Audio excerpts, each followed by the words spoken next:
Bismillahirrahmanirrahim. Assalamualaikum warahmatullahi wabarakatuh.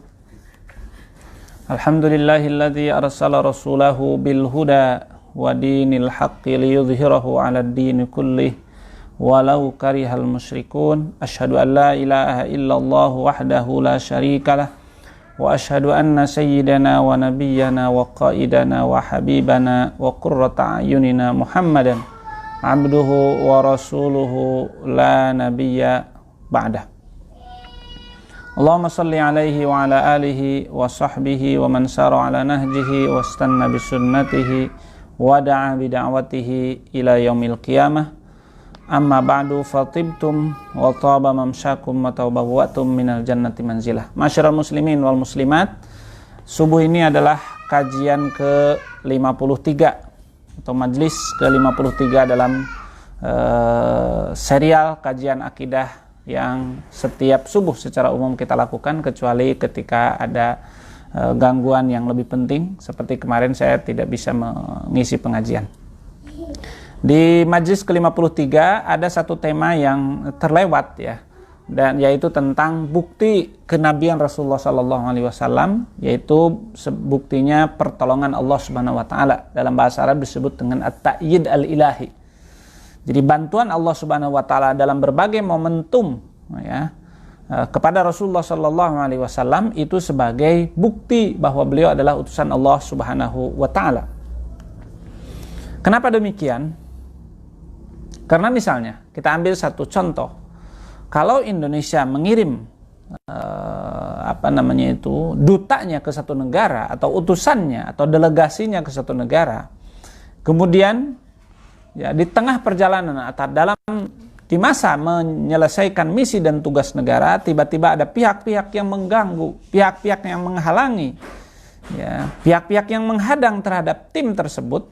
Ya, misalnya Presiden Indonesia mengirim, atau presiden mana saja ketika mengirim delegasinya, utusannya, kemudian ya, sang delegasi itu, sang duta itu, sang tim itu kemudian menghubungi presiden, menghubungi pimpinan negara, menghubungi pihak yang mengutus, maka datanglah pasukan tim khusus yang diutus untuk menguatkan dan membantu sehingga menghadang dan menghilangkan semua halangan, tantangan, rintangan dan hadangan yang dihadapi di tengah perjalanan ketika menjalankan tugas. Ya, bukankah itu sebagai bukti bahwa sang delegasi adalah utusan sebuah negara, sehingga sebuah negara tersebut bertanggung jawab atas keamanan fisiknya, bertanggung jawab atas keamanan perjalanannya, bertanggung jawab atas perbekalan semua untuk melaksanakan misi tersebut. Maka ketika Rasul mengatakan saya dari Allah Subhanahu wa taala, dan Allah sudah kita bahas sifat-sifatnya yang maha sempurna, maha gagah, maha perkasa. Nah, ketika ada manusia-manusia yang mencoba menghalangi, berusaha membuat makar menghalangi Rasulullah sallallahu alaihi wasallam, bahkan mencoba membunuh Rasulullah sallallahu alaihi wasallam, kemudian Rasulullah menghubungi Allah, istilahnya begitu. Rasulullah meminta bantuan kepada Allah dan Allah memberikan pertolongan kepadanya. Dan terbukti nanti dalam beberapa kisah yang akan kita ceritakan, ini menunjukkan bahwa Rasul Muhammad bin Abdullah adalah betul-betul delegasi atau utusan Allah Subhanahu wa taala. Karena kalau bukan, tidak akan ditolong. Baik. Ada 3 contoh yang ingin kita angkat di sini. Yang pertama, pertolongan Allah Subhanahu wa taala dalam momentum hijrah. Ya, dalam kisah hijrah. Yang kedua, pertolongan Allah Subhanahu wa taala dalam momentum perang Badar, dan yang ketiga, pertolongan Allah Subhanahu wa taala dalam momentum perang Ahzab.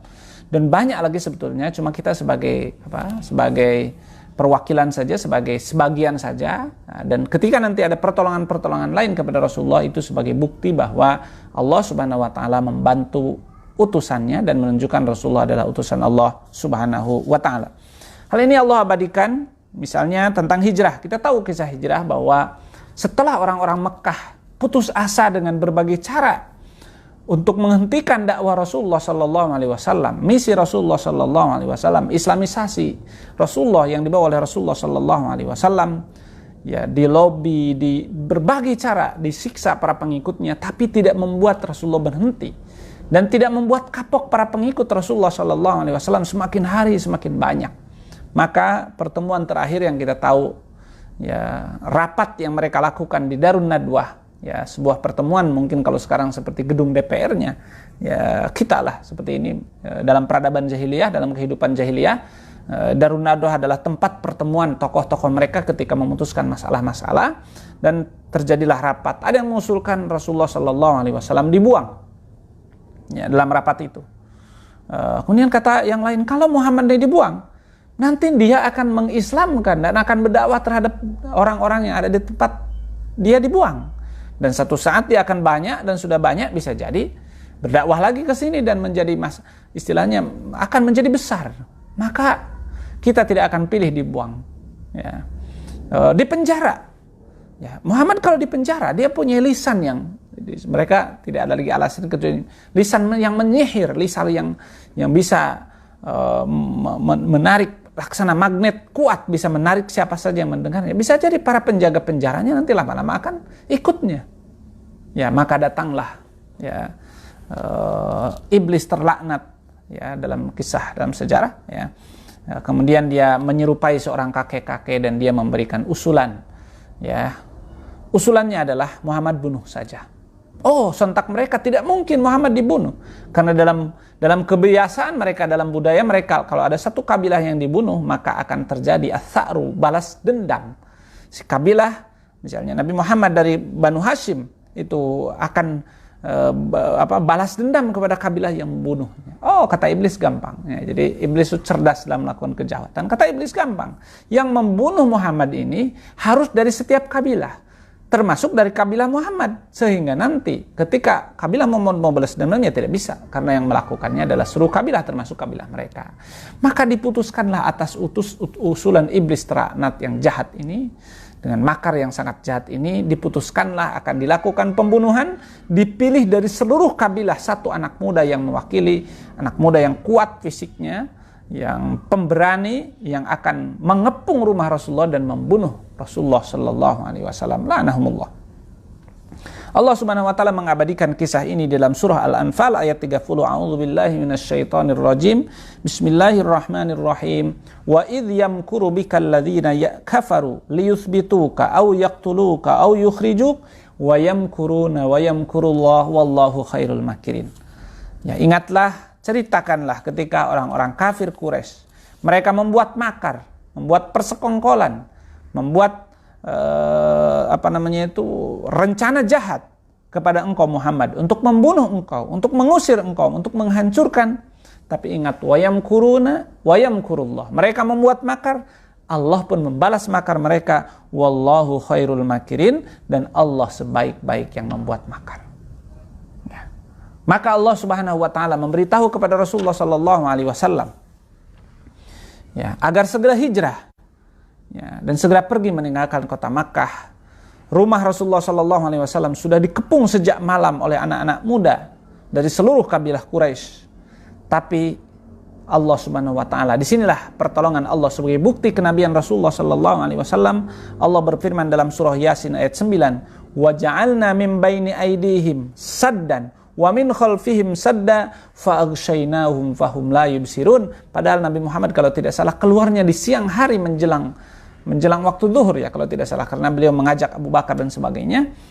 Itu siang hari Rasulullah keluar dari rumahnya, tapi Allah mengatakan, kami jadikan di hadapan mereka penutup, di belakang mereka penutup, kemudian fa'aghshaynahum fahum la yubsirun, sehingga mata mereka tertutup, tidak bisa melihat Rasulullah sallallahu alaihi wasallam. Maka Rasulullah sallallahu alaihi wasallam sambil membaca doa kepada Allah Subhanahu wa taala, wa qur rabbi adkhilni mudkhala sidqin wa akhrijni mukhraja sidqin waj'alni min ladunka sultanan nasira. Satu ayat dari surah Al-Isra. Kemudian pergi bersama Abu Bakar ya, berjalan, kemudian beliau berdua bersembunyi di Gua Thur ya. Dan datanglah mereka para pemuda setelah masuk ke rumah dan ditemukan Sayyidina Ali yang menggantikan di tempat tidur Rasulullah SAW. Setelah tidak ditemukan Rasulullah, maka mereka terus menyebar mencari Rasulullah SAW. Dan sampai di mana tempat Gua Thur itu, mereka berjalan di atas Gua Thur. Ya, jumlah orang yang sangat banyak. Ya, sampai Abu Bakar mengatakan, "Ya Rasulullah, lau nadhara ahaduhum tahta qadamaihi la ra'ana. Ya Rasulullah, kalau mereka melihat ke bawah, mereka akan melihat kita, akan hancur kita. Ya, apa yang dikatakan oleh Rasulullah dengan penuh keyakinan diabadikan dalam sejarah Sirah Nabawiyah. Rasulullah mengatakan, ya Abu Bakar, ma dhannuka bitsnaini Allahu salisuhuma. Apa prasangkamu? Apa yang kau yakini, apa yang kau prediksi kalau ada dua orang yang ketiganya Allah, maksudnya bersama dia ada pertolongan Allah Subhanahu wa taala. Dan betul-betul ya Allah Subhanahu wa taala menyelamatkan kaum Quraisy yang sangat banyak dan mencari Rasulullah dengan sangat teliti itu. Ya, mereka tidak sempat melihat ke dalam gua atau paling tidak mendapati Rasulullah sallallahu alaihi wasallam dan mereka pulang. Inilah yang Allah abadikan dalam surah At-Taubah, illa tansuruhu faqad nasarahullah. Maka Allah mengatakan, kalau kalian tidak menolong Rasulullah sallallahu alaihi wasallam, faqad nasarahullah, sesungguhnya Allah pernah menolong beliau. Id akhrajahu alladhina kafaru tsaniyatayn, ketika mereka mau membunuh Rasulullah sallallahu alaihi wasallam dan Rasulullah keluar pergi hanya berdua saja. Jadi seakan-akan kalau sekarang kita tidak mau menolong Islam yang sudah jumlahnya miliaran, ya sudah. Allah punya caranya sendiri. Jangankan 1 miliar umat Islam, 2 orang Abu Bakar dan Muhammad Rasulullah SAW, ketika direncanakan pembunuhan yang sangat rapi, ketika Allah bersama mereka, ketika kami ingin menolong mereka, kata Allah, maka apa yang terjadi? Idh yaqulu li sahibihi la tahzan innallaha ma'ana fa'anzalallahu sakinatahu alaihi wa ayyadahu bijunudin lam tarawha. Dan Allah mengirim pasukan yang tidak terlihat. Bahkan ada kisah misalnya sampai lubang gua Thurnya itu ada laba-laba. Intinya bagaimana Allah menolong Rasulullah SAW dengan caranya. Ya Allah mengatakan bijunudil lam taruha, dengan pasukan yang tidak bisa kalian lihat. Ya. Itu satu contoh.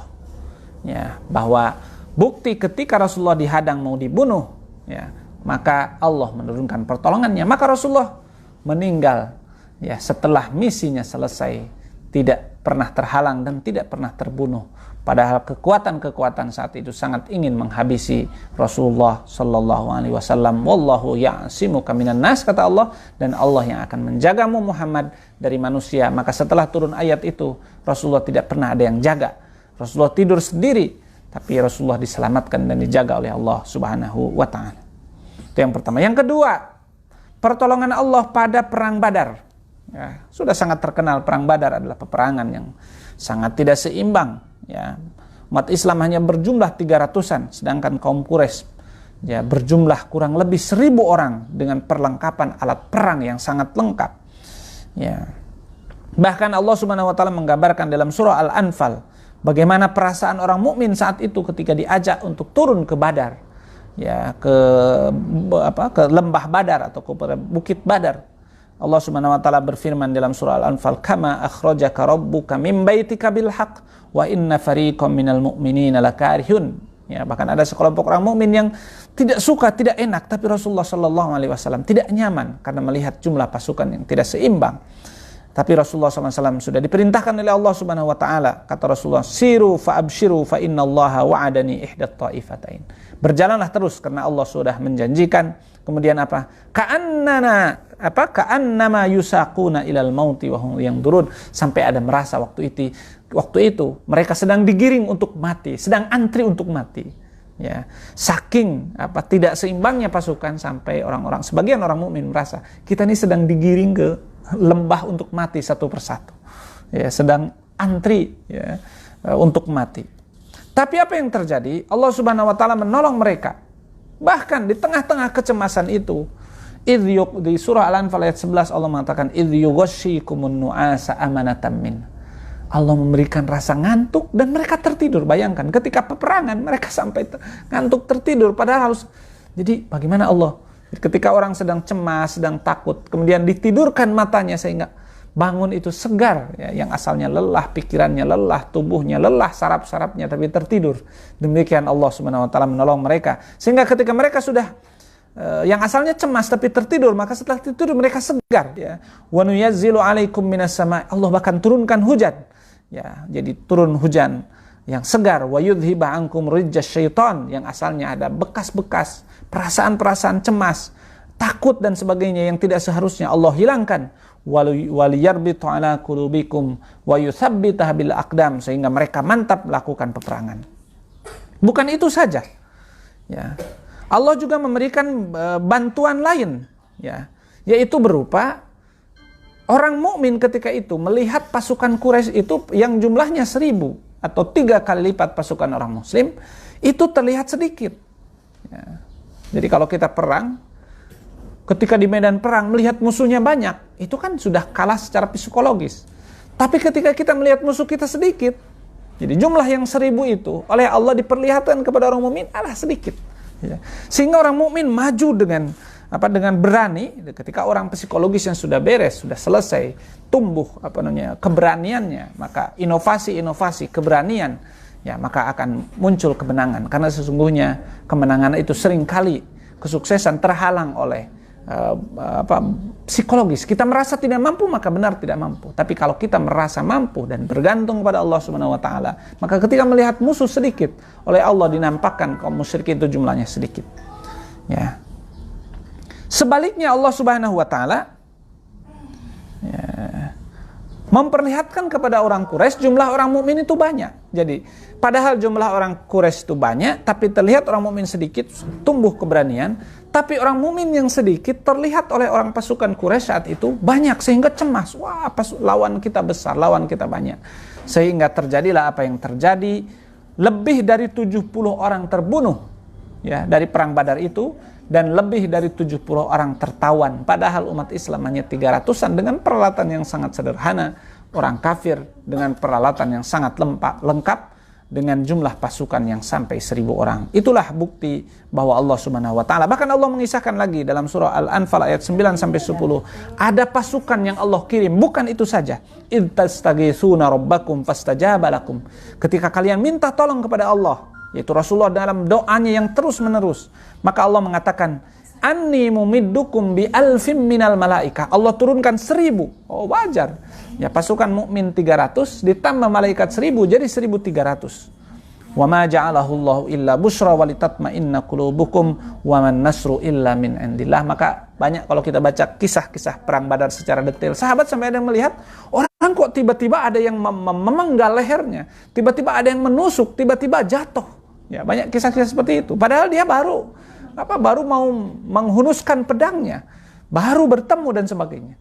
Ya, itu menunjukkan ada pasukan Allah, bantuan Allah, seperti kita perupaan walillahil matsalul a'la, seperti seorang raja yang mengutus utusannya, tidak mungkin utusannya akan dibiarkan, maka raja itu akan menyiapkan semua tim yang akan mengamankan dan menyelamatkan semua yang menghadang terhadap utusannya. Demikian Allah Subhanahu wa taala membantu dan menolong para nabinya sebagai bukti bahwa mereka adalah utusan Allah Subhanahu wa taala. Bahkan ada satu pertolongan lagi dalam surah Al-Anfal ayat 12 sampai 14, id yuhi rabbuka ilal malaikah anni ma'akum, ya, fathabbitul ladzina amanu. Jadi Allah memberikan rasa sabar, tenang kepada orang mukmin ketika dalam perjuangan. Maka ketika kita dalam perjuangan apapun, ya, menjadi profesi apapun, kita merasa memperjuangkan kebaikan, kemudian tenang, hati kita sejuk. Walaupun kita banyak yang menghujat, walaupun kita banyak yang menyudutkan, walaupun kita banyak, tapi hati kita sejuk. Itu pertolongan dari Allah Subhanahu wa taala. Syaratnya kita dalam kebenaran. Ya. Kemudian saulki fi qulubil ladzina kafaru ru'b. Salah satu pertolongan Allah dalam perang Badar adalah Allah melemparkan rasa cemas dan takut kepada orang kafir. Ya, kalau sudah dua pasukan, yang satu tenang, yang satu percaya diri, yang satu tawakal kepada Allah, yang satu cemas, takut, bahkan melihat musuh lebih banyak, sudah memastikan diri kalah, sudah pasti kalah. Ya, bahkan dalam peperangan ada yang disebut dengan psy war, perang psikologis. Itu justru lebih penting, ya, daripada perang senjata. Maka biasanya kalau dua negara mau perang, biasanya saling unjuk gigi, unjuk kekuatan, ya, mengatakan bahwa pasukannya jumlah sekian ribu, alat perangnya canggih sedemikian rupa, maka suka ada pameran senjata. Pameran senjata sebetulnya itu adalah untuk menguatkan psikologis pasukannya dan untuk melemahkan psikologis lawan-lawannya. Ya. Yang ketiga, pertolongan Allah dalam perang Ahzab. Ya. Ini juga sebuah bukti kenabian Rasulullah SAW. Bagaimana tidak? Madinah itu digambarkan dalam surah Al-Ahzab ayat 10 sampai 11. Idz ja'ukum min fawqikum wa min asfala minkum. Ya, ketika musuh-musuh Rasul, ya, maka disebut Ahzab itu artinya koalisi, ya. Jadi seluruh koalisi atau Ya kalau dalam koalisi, kalau dulu koalisi peperangan, ya, koalisi itu, tahaluf itu, kafir Quraisy, orang Nasrani, Arab dan kemudian itu bergabung dalam satu koalisi dan mereka menyerang secara bersamaan, mengepung Madinah untuk menghancurkan Rasulullah dan para sahabatnya saat itu. Idja'ukum min fawqikum wa min asfala minkum, dari atas, dari bawah, dari tempat tinggi, dari tempat rendah, dari kanan, dari kiri, sampai apa? Wa idzaghatil absaru wa balaghatil qulubul hanajiru wa tadhunnuna billahi dzunun, sampai apa? Terbelalak mata itu. Ya, wa balaghatil qulubul hanajiru, sampai jantung itu sampai ke tenggorokan, maksudnya sampai merasa sudah mau mati sudah. Watadzunnuna billahi dzununa, sampai kalian menyangka berbagai prasangka kepada Allah Subhanahu wa taala. Apakah Allah mau menolong? Apakah kita akan hancur? Apakah kita akan habis? Hunalikal tuliyal mu'minuna wa zulzilu zilzalan syadida. Disinilah diuji keimanan orang-orang mukmin, digoncangkan keimanan orang mukmin dengan goncangan yang syadid, goncangan yang keras. Tapi bagaimana Allah Subhanahu wa taala memberikan pertolongan kepada mereka, bahkan perang itu tidak sampai terjadi. Ya, ketika Salman Al-Farisi, Sayyidina Salman Al-Farisi radhiyallahu anhu memberikan usulan kepada Rasulullah agar Madinah dibuat parit, ya, dikelilingi oleh parit, sehingga mereka ketika datang tidak bisa menyerang langsung, tapi harus menunggu bagaimana melewati parit itu. Maka mereka menunggu berhari-hari di tempat itu. Kemudian datanglah pasukan Allah dalam berupa angin. Ya ayyuhalladzina amanu dzkuru ni'matallahi 'alaikum. Allah sering mengingatkan kepada kita, kepada para sahabat, kepada kaum mukminin. Ingatlah nikmat Allah yang telah diberikan kepada kalian. Idz ja'atkum junudun, ketika datang kepada kalian pasukan-pasukan. Fa arsalna 'alaihim rihan wa junudan lam taruha. Kami utus pasukan yang tidak kalian lihat, para malaikat. Warihan dan angin yang keras kencang. Ya, meluluh lantahkan persiapan perang mereka, membuat mereka terancam, ya, angin yang sangat keras, sehingga pasukan Ahzab, pasukan koalisi yang mengepung Madinah, terpaksa harus meninggalkan Madinah tanpa terjadi pertempuran peperangan. Subhanallah, inilah tiga bukti pertolongan Allah kepada Rasulullah Sallallahu Alaihi Wasallam yang menunjukkan bahwa Rasulullah Sallallahu Alaihi Wasallam utusannya, sehingga ketika ada hantaman berat yang akan menghancurkannya, Allah selalu mengutus pasukannya untuk membela. Laksana sebuah negara yang mengutus timnya, delegasinya, duta besarnya, pasti akan dilindungi ketika meminta pertolongan. Ikhwatal iman dirahmati Allah Subhanahu wa taala. Ada bagian yang terakhir mungkin penting. Ya, kenapa kita begitu yakin dengan kisah-kisah yang ada di dalam Al-Qur'an ini? Misalnya Rasulullah selamat ketika mau dibunuh, ketika mau hijrah. Rasulullah dimenangkan oleh Allah ke dalam perang Badar. Rasulullah diselamatkan dalam pengepungan para pasukan Ahzab. Ya, kata mereka kenapa percaya? Itu kan kata Quran. Baik. Ya. Yang pertama, Quran itu sudah diakui oleh lawan dan kawan, adalah satu-satunya kitab di muka bumi ini yang paling asli dan original. Inna nahnu nazzalna dzikra wa inna lahu lahafidun. Ya. Silakan Al-Quran yang di barat, Al-Quran yang di timur, Al-Quran yang di utara, Al-Quran yang di selatan, sama. Surah Al-Anfal yang sama, surah At-Taubah yang sama, surah Ali Imran yang sama, semua bercerita dengan kisah yang sama, dengan dalam nomor ayat yang sama, dengan rentetan kisah yang sama.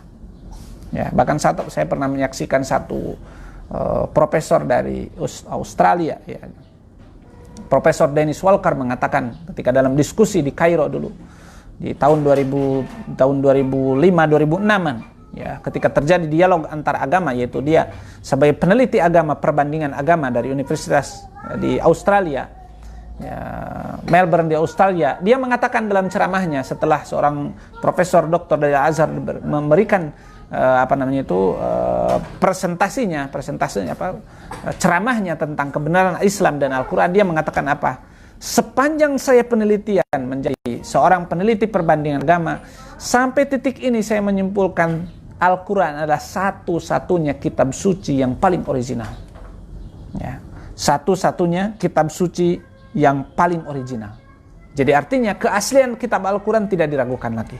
Lalu kebenaran kisah itu juga tidak bisa tertolak. Silahkan yang meragukan. Tapi begini, kalau Allah menceritakan bahwa Rasul diselamatkan dalam rencana pembunuhan mereka, dan mereka tahu, Dan tidak pernah orang Quraisy membohongkan ayat ini bahwa mereka tidak melakukan itu dan Rasulullah SAW tidak begitu. Tidak ada. Ya, padahal mereka sangat ingin melemahkan, menghancurkan, membohongkan dakwah Rasulullah SAW. Perang Badar misalnya, turun ayat, orang-orang munafikin tidak mampu misalnya, bohong cerita ini. Karena mereka menyaksikan dengan mata kepala sendiri, mereka melihat sendiri. Ya, demikian juga dengan perang Ahzab. Ayat-ayat itu turun dan tidak ada yang membantah satu orang pun di antara mereka atas peristiwa, atas kejadian yang terjadi saat itu. Karena kalau mereka membantah, membohongkan, pasti tertulis dan diabadikan sampai hari ini. Karena mereka sangat sungguh-sungguh mencari kesalahan-kesalahan Rasulullah SAW. Jadi, ketika kisah-kisah ini, kejadian ini dikisahkan oleh Quran yang original, yang asli, sampai kiamat Quran akan terjadi keasliannya, berarti tidak ada cerita yang disimpangkan. Yang kedua, orang-orang yang mengalami di masanya, padahal itu musuh-musuh Rasulullah, tidak pernah membantah kisah ini. Ini menunjukkan benar. Kalau sudah ceritanya asli original, tidak dipalsukan, kejadiannya kenyataan, tak terbantahkan, diakui oleh lawan apalagi kawan, ya, maka semua ini benar terjadi. Dan kalau semuanya benar terjadi, berarti pertolongan Allah nyata kepada Rasulullah. Kalau pertolongan Allah nyata kepada Rasulullah, maka menunjukkan Rasulullah adalah utusan dari Allah Subhanahu wa ta'ala. Saya kira itu yang bisa disampaikan, mudah-mudahan menambah keimanan. Bahkan sebetulnya Allah sudah berjanji, inna lanansuru rusulana walladzina ma'ah. Ya, saya pasti akan menolong utusan-utusan saya dan orang-orang yang beriman kepada mereka. Maka yakinlah kita akan ditolong oleh Allah. Makar apapun yang terjadi hari ini, di dalam negeri, di luar negeri, dimanapun makar yang terjadi, dilakukan oleh Zionisme internasional, oleh ateis, oleh apapun, oleh komunis, oleh apapun makar kepada orang Islam, tetap saya yakin al-mustaqbalu li hadzal din, bahwa masa depan tetap berada dalam Islam ini. Islam selalu akan menang. Ya, walau karihal kafirun, Islam akan selalu diberikan pertolongan. Walau karihal musyrikun, yuriduna an yutfi'u nurallah. Di dalam banyak ayat, di antaranya surah As-Saff, surah At-Taubah, Allah mengatakan, yuriduna an yutfi'u nurallah. Setiap hari, setiap saat orang-orang kafir mengorbankan hartanya, asetnya, membuat makar-makar. Untuk apa? Untuk memadamkan cahaya Islam, agar dunia ini tidak menggunakan Islam, agar manusia meninggalkan Islam, agar Islam dimusuhi, dianggap teroris, dianggap apa. Setiap hari dikorbankan harta, setiap hari terjadi pertemuan, setiap saat terjadi makar-makar jahat. Tapi insya Allah, yuriduna an yutfi'u nurallah wallahu mutimmu nurihi walau karihal kafirun. Allah lah yang mempunyai Islam, kita hanya bertugas berusaha, tapi Islam akan diselamatkan oleh sang pemilik ajarannya, yaitu Allah Subhanahu wa ta'ala. Subhanakallahumma wa bihamdika asyhadu an la ilaha illa anta astaghfiruka wa atubu ilaik. Assalamualaikum warahmatullahi wabarakatuh.